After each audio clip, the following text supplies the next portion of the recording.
Hello, fellow educators. Welcome to Today in Education, where we will discuss what teachers are doing to keep students entertained, engaged, and educated. Our first story takes us to Miss Buckingham's class, where she is rewarding her class for meeting classroom expectations by showing a movie on Netflix. It looks like it looks like the students are having an amazing time. It's so good to see students being rewarded for exhibiting positive behavior. I wonder what movie they're. Wait, this just in. We have a very important message from our news desk. Miss Buckingham is showing her class a movie using a streaming service. And according to our research team, this violates the user agreement of the streaming service. According to the website EdSurge, the user agreement the individual agreed to when he or she created the Netflix account prohibits showing movies in a public venue, which is a contract violation. Well, that's really unfortunate. Educators must always ensure that they are adhering to the streaming services user guidelines. Doing anything else could be a violation of copyright laws.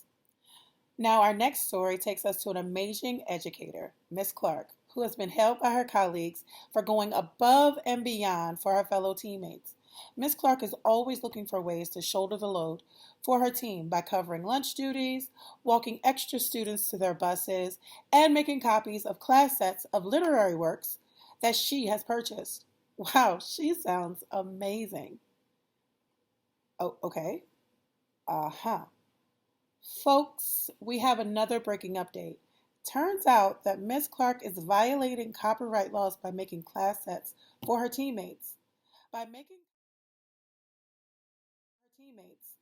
By making copies of published works, Miss Clark is ultimately impacting the income that the author could be making from the sale of their works.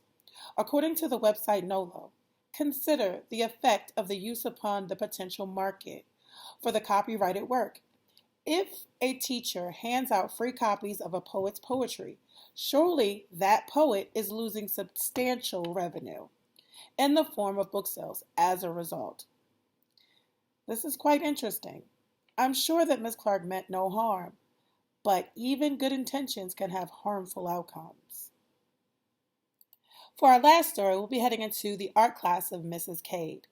Mrs. Cade is working with 3rd, 4th, and 5th graders on making collages using digital images from the internet.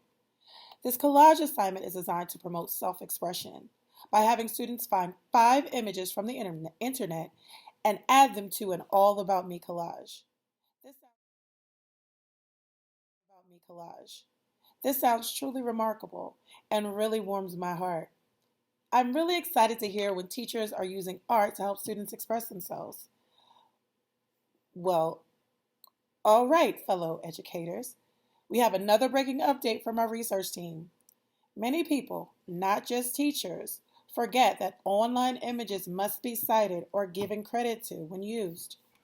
Now, we're not saying that Mrs. Cade has not had our students cite the images they are using.